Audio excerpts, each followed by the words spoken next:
प्रिय विद्यार्थियों, मैं मुकेश जोशी एसरा कॉलेज की ऑनलाइन क्लास में आज आपका स्वागत। प्रिय विद्यार्थियों, आज हम पढ़ेंगे बीए फर्स्ट ईयर के विद्यार्थियों के लिए एक नया अध्याय, एक नया चैप्टर, प्राचीन भारत में शिक्षा के प्रसिद्ध केंद्र। प्राचीन भारत में शिक्षा के महत्वपूर्ण केंद्र कौन से थे, विश्वविद्यालय कौन से थे। बीए फर्स्ट ईयर के विद्यार्थियों के लिए आज हम इसमें विस्तृत विवेचना करेंगे। सुनना, प्राचीन भारत में शिक्षा के केंद्रों में पहला केंद्र हम लोग लेते हैं तक्षशिला विश्वविद्यालय। सुनना, नंबर 1 तक्षशिला विश्वविद्यालय पाकिस्तान के रावलपिंडी जिले में स्थित। तक्षशिला विश्वविद्यालय प्राचीन भारत में कहाँ स्थित था? प्राचीन भारत में सिंधु और झेलम नदियों के तट पर पाकिस्तान के रावलपिंडी में स्थित। वर्तमान में यह विश्वविद्यालय समाप्त हो गया और इसके केवल अवशेष मात्र ही वहां पर शेष है। तो याद रखना, कहां पर स्थित? नदियों के नाम पूछा जाए, सिंधु और झेलम नदियों के तट पर स्थित। वर्तमान में कहां स्थित है? पाकिस्तान के रावलपिंडी जिले में, लेकिन इसके मात्र अवशेष स्थित हैं। तक्षशिला विश्वविद्यालय प्राचीन भारत में शिक्षा का सबसे महत्वपूर्ण केंद्र था। मौर्य काल में शिक्षा का प्रसिद्ध केंद्र तक्षशिला विश्वविद्यालय था। तक्षशिला विश्वविद्यालय में प्राचीन भारत में अनेक शिक्षाविदों ने शिक्षा प्राप्त की। चाणक्य ने यहाँ पर शिक्षा प्राप्त की, चंद्रगुप्त मौर्य ने यहाँ पर शिक्षा प्राप्त की, कौशल नरेश प्रसेनजीत ने यहाँ शिक्षा प्राप्त की, पतंजलि ने यहाँ शिक्षा प्राप्त की है, पाणिनि ने यहाँ पर शिक्षा प्राप्त की। और चाणक्य यहाँ के शिक्षार्थी भी रहे और यहाँ के अध्यापक आचार्य भी रहे।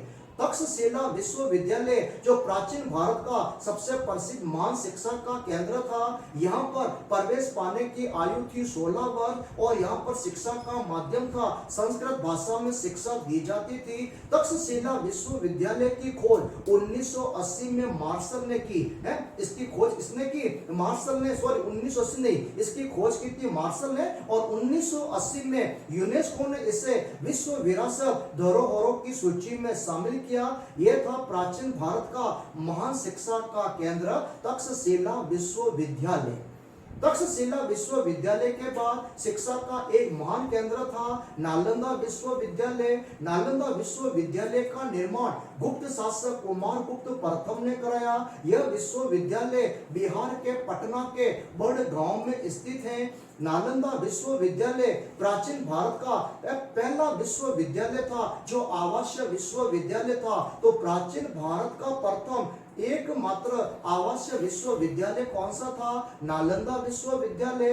नालंदा विश्वविद्यालय में विशेष रूप से बौद्ध धर्म की शिक्षा दी जाती थी। बौद्ध धर्म में भी महायान बौद्ध धर्म की शिक्षा दी जाती थी। इसीलिए नालंदा विश्वविद्यालय को ऑक्सफोर्ड ऑफ महायान बौद्ध विश्वविद्यालय कहा जाता है।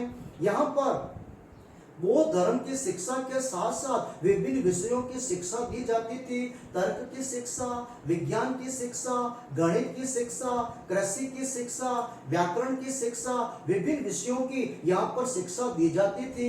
नालंदा विश्वविद्यालय जो प्राचीन भारत में शिक्षा का एक प्रसिद्ध केंद्र था, इसका खर्चा चलाने के लिए 200 गांवों की आय यहाँ पर दान में दी जाती थी। और आपको मैंने पढ़ाया भी था, मैंने आपको बताया था जावा का एक शैलेंद्र वंशी शासक था जिसका नाम था बालपुत्र देव।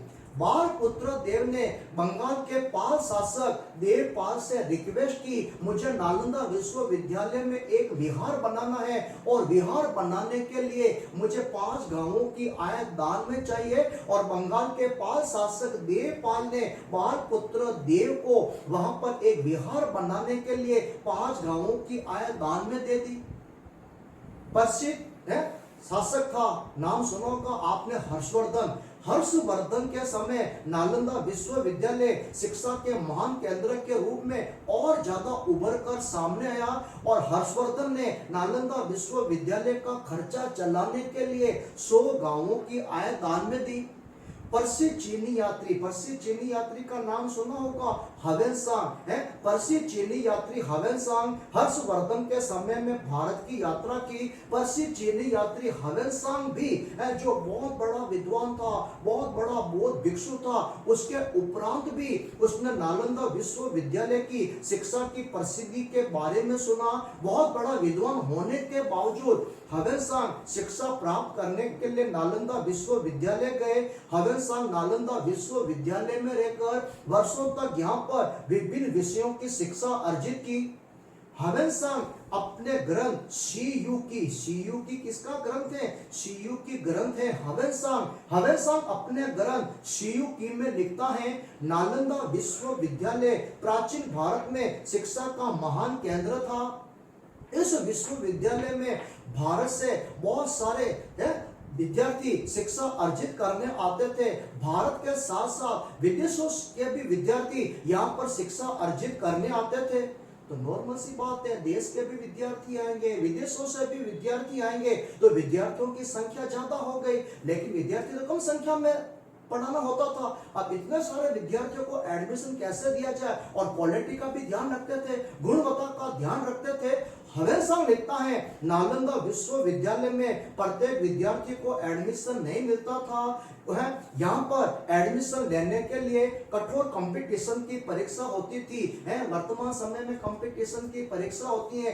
आज कंपटीशन की परीक्षा के बारे में हम सुनते हैं। यह प्रतियोगिता परीक्षा आज से हजारों साल पूर्व नालंदा विश्वविद्यालय में भी शुरू हो चुकी थी।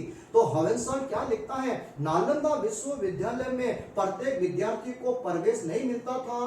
प्रवेश प्रक्रिया के लिए यहाँ पर एक कठोर प्रतियोगिता परीक्षा होती थी, और इस कठोर प्रतियोगिता परीक्षा में 10 में से मुश्किल से 2 या 3 विद्यार्थी पास होते थे। कितने? 10 में से केवल 2 या 3 विद्यार्थी ही उत्तीर्ण होते थे। हवेनसांग लिखता है, हर्ष के समय में नालंदा विश्वविद्यालय में 10,000 अध्यापक और 10,000 विद्यार्थी और 1510 अध्यापक थे। बहुत बड़ी संख्या हो गई। विद्यार्थी कितने? विद्यार्थी थे 10,000 और अध्यापक कितने थे? अध्यापक थे 1510। तो प्रिय विद्यार्थियों, आप ही कल्पना करो, केवल 1510 अध्यापक 10,000 विद्यार्थियों पर कैसे नियंत्रण करते होंगे, उन्हें कैसे अध्यापन का कार्य करवाते होंगे। आप ही कल्पना करो उस समय का माहौल कितना अनुशासित प्रिय माहौल था। एक आज का माहौल देखो और उस समय विद्यार्थियों का माहौल देखो। आज एक कॉलेज में, एक विश्वविद्यालय में 200, 300, 800, 1000 विद्यार्थी हैं, वो अध्यापकों के नियंत्रण में बरोबर रह नहीं पाते हैं, और केवल 1510 अध्यापक 10,000 विद्यार्थियों पर कठोर अनुशासन रख रहे हैं। और हवेनसांग लिखता है, उस समय नालंदा विश्वविद्यालय के आचार्य कौन थे? शीलभद्र। तो वापस मैं रिपीट कर रहा हूं, प्रसिद्ध चीनी यात्री हवेनसांग ने नालंदा विश्वविद्यालय में शिक्षा अर्जित की। उस समय नालंदा के आचार्य शीलभद्र थे। हवेनसांग लिखता है, नालंदा में प्रवेश पाने के लिए कठोर प्रतियोगिता परीक्षा होती थी, जिसमें 10 में से मुश्किल से 2 या 3 विद्यार्थी उत्तीर्ण होते थे, और उसके समय में यहाँ पर विद्यार्थी की संख्या थी 10,000 और अध्यापकों की संख्या कितनी थी? 1510। और लिखता है, हर्षवर्धन ने 100 गांवों की आय इसका खर्चा चलाने के लिए दी थी। ऐसा महान शिक्षा का केंद्र था नालंदा विश्वविद्यालय। नालंदा विश्वविद्यालय आवासीय विश्वविद्यालय था। यहाँ पर दोनों प्रकार की शिक्षा दी जाती थी। सशुल्क शिक्षा की भी व्यवस्था थी और निःशुल्क शिक्षा की भी व्यवस्था थी। और इसकी खोज बाद में आधुनिक भारत में इस विश्वविद्यालय की खोज किसने की है? Cunningham Alexander. मैंने बताया था, तक्षशिला विश्वविद्यालय की खोज की मार्शल ने, और नालंदा विश्वविद्यालय की खोज किसने की? कनिंघम अलेक्जेंडर ने नालंदा विश्वविद्यालय की खोज की। ऐसा महान शिक्षा का केंद्र था नालंदा विश्वविद्यालय। प्रिय विद्यार्थियों, 1203 में मोहम्मद गौरी का एक सेनापति था, मोहम्मद बख्तियार खिलजी। मोहम्मद बख्तियार खिलजी ने इस नालंदा विश्वविद्यालय को सैनिक अड्डा समझकर इसे नष्ट कर दिया, और यह विश्वविद्यालय सदैव सदैव के लिए समाप्त हो गया। कैसे नष्ट किया? मैं आपको विद्यार्थियों छोटी सी कहानी बताता हूँ। मोहम्मद गौरी के 2 सेनापति थे। मोहम्मद गौरी का एक सेनापति था कुतुबुद्दीन ऐबक। कुतुबुद्दीन ऐबक ने दिल्ली सल्तनत की स्थापना की। नाम सुना होगा कुतुबुद्दीन ऐबक। वही कुतुबुद्दीन ऐबक जिसने अजमेर में 2.5 दिन के झोंपड़े का निर्माण कराया, दिल्ली में कुतुब मीनार का निर्माण कराया। और मोहम्मद गौरी का एक दूसरा सेनापति था जिसका नाम था मोहम्मद बख्तियार खिलजी। मोहम्मद बख्तियार खिलजी ने बंगाल और बिहार पर आक्रमण किया, बंगाल और बिहार को जीता। जब मोहम्मद बख्तियार खिलजी ने बिहार को जीत लिया और बिहार को जीतने के बाद जब वह बंगाल विजय के लिए जा रहा था, बीच मार्ग में उसे नालंदा विश्वविद्यालय दिखाई दिया। उसने अपने सैनिकों से कहा, ये क्या है, ये इतनी बड़ी इमारत क्या है। अब उसके सैनिक भी काफी लंबे समय से लड़ते लड़ते थक गए थे। अब उनके सैनिकों ने कहा, थोड़ी हंसी मजाक भी तो होनी चाहिए, थोड़ी मस्खरी भी तो होनी चाहिए। अब उसके सैनिकों को मालूम नहीं, ये पढ़ा लिखा तो है नहीं, एक नंबर का अनपढ़ अंगूठा छाप है। उसके सैनिकों ने उससे छेड़ दिया। उसके सैनिकों ने मोहम्मद बख्तियार खिलजी से कहा, अरे सुल्तान, अरे सेनापति, ये बहुत बड़ा सैनिक अड्डा है। उसने कहा, है ये बहुत बड़ा सैनिक अड्डा है। नहीं नहीं नहीं, अरे नहीं नहीं नहीं, क्या, उतरो घोड़े से नीचे। मोहम्मद बख्तियार खिलजी को सैनिकों ने घोड़े से नीचे उतारा, उसका हाथ पकड़कर थोड़ा आगे ले गए हैं। आदि में दीवार बनी हुई थी, अंदर की ओर का दृश्य दिखाया। मोहम्मद बख्तियार खिलजी ने अंदर देखा, शाम का समय था।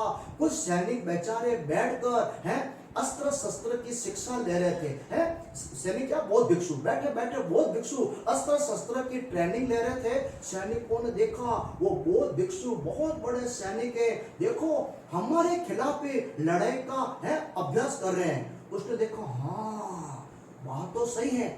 उसका हाथ पकड़कर थोड़ा और आगे ले गए, दूसरा दृश्य दिखाया। मोहम्मद बख्तियार खिलजी ने दूसरा दृश्य देखा। दूसरा दृश्य था, कुछ बैठे बौद्ध भिक्षु शाम के समय बैठे बैठे हैं कसरत कर रहे थे। सैनिकों ने कहा, वो देखो कसरत कर रहे हैं, कसरत, अपनी बॉडी बना रहे हैं। बॉडी क्यों बना रहे हैं, हमसे लड़ने के लिए बना रहे हैं। उसने कहा, हाँ बात तो सही है। थोड़ा हाथ पकड़कर और आगे ले गए, तीसरा दृश्य दिखाया। कुछ बौद्ध भिक्षु बैठे बैठे हैं धर्म की किताबें पढ़ रहे थे, अपना पाठ कर रहे थे। हैं सैनिकों ने कहा, वो देखो वो युद्ध की किताबें पढ़ रहे हैं। उसने कहा, हाँ सही बात। चौथा दृश्य दिखाया, शाम का समय था, बहुत बड़ी बड़ी भटियां लगी हुई थी, चिमनियां लगी हुई थी और बेचारे बौद्ध भिक्षु बैठकर खाना बना रहे थे। सैनिकों ने कहा, वो देखो इतनी ज्यादा आग लग रही है, धुआं निकल रहा है, उसमें अस्त्र शस्त्र गर्म कर रहे हैं। मोहम्मद बख्तियार खिलजी ने कहा, यस, अब मुझे पूरा विश्वास हो गया, ये बहुत बड़ा सैनिक अड्डा है, आक्रमण। और देखते देखते हैं मोहम्मद बख्तियार खिलजी की सेना ने नालंदा विश्वविद्यालय पर आक्रमण किया। बौद्ध भिक्षुओं को पकड़ पकड़ कर मारना शुरू किया। अरे बौद्ध भिक्षुओं ने कहा, अरे हमें क्यों मारे हो, हमने आपका क्या बिगाड़ा। मोहम्मद बख्तियार खिलजी ने कहा, चुप, है हमारे खिलाफ युद्ध का अभ्यास। और देखते देखते हजारों की तादाद में बौद्ध भिक्षुओं को मौत की घाट उतारा गया। मोहम्मद बख्तियार खिलजी है, याद रखना, नालंदा विश्वविद्यालय में एक पुस्तकालय, एक लाइब्रेरी थी। उस लाइब्रेरी का नाम था धर्मगंज और उस धर्मगंज लाइब्रेरी में बहुत सारा अमूल्य साहित्य पड़ा हुआ था। और उस मूर्ख मोहम्मद बख्तियार खिलजी ने है उससे युद्ध की किताबें समझकर किताबें फेंकी जमीन पर, समझ गए, किताबों में लगा दी आग। और देखते देखते नालंदा विश्वविद्यालय को उस मूर्ख सैनिक ने सैनिक शिविर समझकर नष्ट कर दिया। कब तक, 1203 में। वो भिक्षुओं को मौत की घाट उतारा। याद रखना प्रिय विद्यार्थियों, वापस हमारी भारत सरकार ने नालंदा विश्वविद्यालय 7 देशों के सहयोग से शुरू किया है। उसकी जगह के पास में वापस नालंदा विश्वविद्यालय काम कर रहा है। लेकिन फर्क है, पहले संस्कृत भाषा की शिक्षा, आजकल अंग्रेजी भाषा की शिक्षा। पहले नालंदा विश्वविद्यालय के आचार्यों, अध्यापकों और विद्यार्थियों का पहनावा धोतिया ने है, ऊपर कुर्ता, और आजकल तो टाई ने, बैग ने है, इंग्लिश की भाषा बोलते हैं। लुकिंग बड़ी चेंज हो गई है। यह था विश्व प्रसिद्ध नालंदा विश्वविद्यालय। तीसरा लेता हूं प्रिय विद्यार्थियों, विक्रमशिला विश्वविद्यालय। विक्रमशिला विश्वविद्यालय बिहार में स्थित, विक्रमशिला विश्वविद्यालय बिहार के भागलपुर जिले में स्थित। इस विश्वविद्यालय का निर्माण पाल शासक धर्मपाल ने कराया। विक्रमशिला विश्वविद्यालय भी बौद्ध धर्म की शिक्षा का प्रसिद्ध केंद्र था। यहाँ पर बौद्ध धर्म के साथ साथ अन्य विषयों की भी शिक्षा दी जाती थी। विक्रमशिला विश्वविद्यालय में सशुल्क और निःशुल्क दोनों प्रकार के शिक्षा की व्यवस्था थी। विक्रमशिला विश्वविद्यालय में है, याद रखना, विक्रमशिला विश्वविद्यालय में कुल 108 अध्यापक थे। नालंदा में थे 1510 अध्यापक और यहाँ पर 108 अध्यापक थे। और इस विश्वविद्यालय में 6 महाविद्यालय थे। विक्रमशिला विश्वविद्यालय में कितने महाविद्यालय थे? 6 महाविद्यालय थे, 108 अध्यापक थे। और यहाँ पर शिक्षा का कार्य केंद्रीय कक्ष में किया जाता था और केंद्रीय कक्ष को विज्ञान भवन कहते थे। धीरे धीरे विक्रमशिला विश्वविद्यालय इतना प्रसिद्ध हो गया कि अब इसने नालंदा विश्वविद्यालय का स्थान ले लिया। 11वीं और 12वीं शताब्दी का भारत का सबसे सुसंगठित शिक्षा का केंद्र विक्रमशिला विश्वविद्यालय बन गया। और बाद में यही मोहम्मद बख्तियार खिलजी सीधा पहुंचा आगे की ओर और इसने नालंदा विश्वविद्यालय की तरह विक्रमशिला विश्वविद्यालय को भी सैनिक शिविर समझ के नष्ट कर दिया। वापस उसके सैनिकों ने मस्खरी की और उसने विक्रमशिला विश्वविद्यालय को सैनिक शिविर समझकर नष्ट कर दिया। 1203 में विक्रमशिला विश्वविद्यालय भी समाप्त हुआ। हजारों की तादाद में बौद्ध भिक्षुओं को मौत की घाट उतारा गया और इसी के साथ भारत में बौद्ध धर्म नष्ट हो गया। प्रिय विद्यार्थियों, भारत में वर्तमान में बौद्ध धर्म कहाँ है? धर्मशाला में आज भी एक बहुत बड़ा है बौद्ध धर्म का केंद्र बना हुआ है। काफी बार जब मैं बच्चों को पढ़ाता हूँ ना तो बच्चे मुझे कहते हैं, अरे मुकेश जी सर, हम कभी धर्मशाला में जाएंगे। मैंने कहा जाना धर्मशाला, बौद्ध भिक्षु वगैरह से मिलकर रहना, दलाई लामा से मिलकर रहना।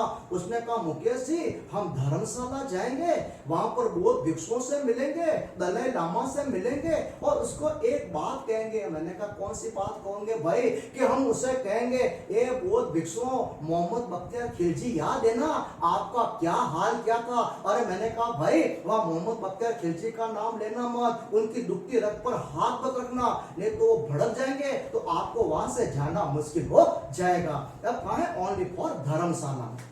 यह था तक्षशिला विश्वविद्यालय, नालंदा विश्वविद्यालय, विक्रमशिला विश्वविद्यालय। प्राचीन भारत में शिक्षा का एक महान केंद्र और था जिसका नाम था औदंतपुरी विश्वविद्यालय। औदंतपुरी विश्वविद्यालय बंगाल में स्थित पाल शासक गोपाल ने इसका निर्माण कराया और वर्तमान में इसे बिहार शरीफ के नाम से जाना जाता है। अन्य विश्वविद्यालय था सोमपुरी विश्वविद्यालय, पाल शासक धर्मपाल द्वारा स्थापित। याद रखना प्रिय विद्यार्थियों, वर्तमान समय में शिक्षा पूरी होने के उपरांत विश्वविद्यालयों द्वारा दीक्षांत समारोह आयोजित किए जाते हैं, सनदें प्रदान की जाती हैं। याद रखना प्राचीन भारत में बंगाल के पाल शासक शिक्षा पूरी होने के बाद दीक्षांत समारोह आयोजित करते थे और बाकायदा विद्यार्थियों को सनदें प्रदान की जाती थी। इसके अलावा प्राचीन भारत में शिक्षा का एक महान केंद्र था, गुजरात में था। गुजरात में आप मुझे बताना, गुजरात में शिक्षा का प्रसिद्ध केंद्र कौन सा था? गुजरात में एक शिक्षा का प्रसिद्ध केंद्र कहां पर था? काठियावाड़। इसका निर्माण किसने कराया था? दद्दा की बहन ने कराया था। और यहाँ पर और यह किसका केंद्र था? और यह हीनयान का धर्म का प्रसिद्ध केंद्र था। स्थिरमती और गुणमती यहाँ के प्रसिद्ध आचार्य थे। ये थे प्रिय विद्यार्थियों प्राचीन भारत में शिक्षा के महान केंद्र। वापस में रिपीट कर देता हूँ। पहला था तक्षशिला विश्वविद्यालय, दूसरा था नालंदा विश्वविद्यालय, तीसरा मैंने बताया आपको विक्रमशिला विश्वविद्यालय। विक्रमशिला विश्वविद्यालय के पश्चात मैंने बताया एक आपको औदंतपुरी विश्वविद्यालय, सोमपुरी विश्वविद्यालय, गुजरात में काठियावाड़ का विश्वविद्यालय और एक छोटा सा विश्वविद्यालय और भी है मध्य प्रदेश में धार विश्वविद्यालय। यह थे प्रिय विद्यार्थियों प्राचीन भारत में शिक्षा के प्रसिद्ध केंद्र हैं। तो आपको मेरा ये वीडियो कैसे लगा, मेरी ये जानकारी आपको कैसे लगी? प्रिय विद्यार्थियों आप मुझे बताना जरूर। तो इसको आप अच्छी भली भांति याद करना, एक एक चीज एक एक कंसेप्ट आपको मैंने क्लियर करवा दिए हैं। थैंक यू, धन्यवाद।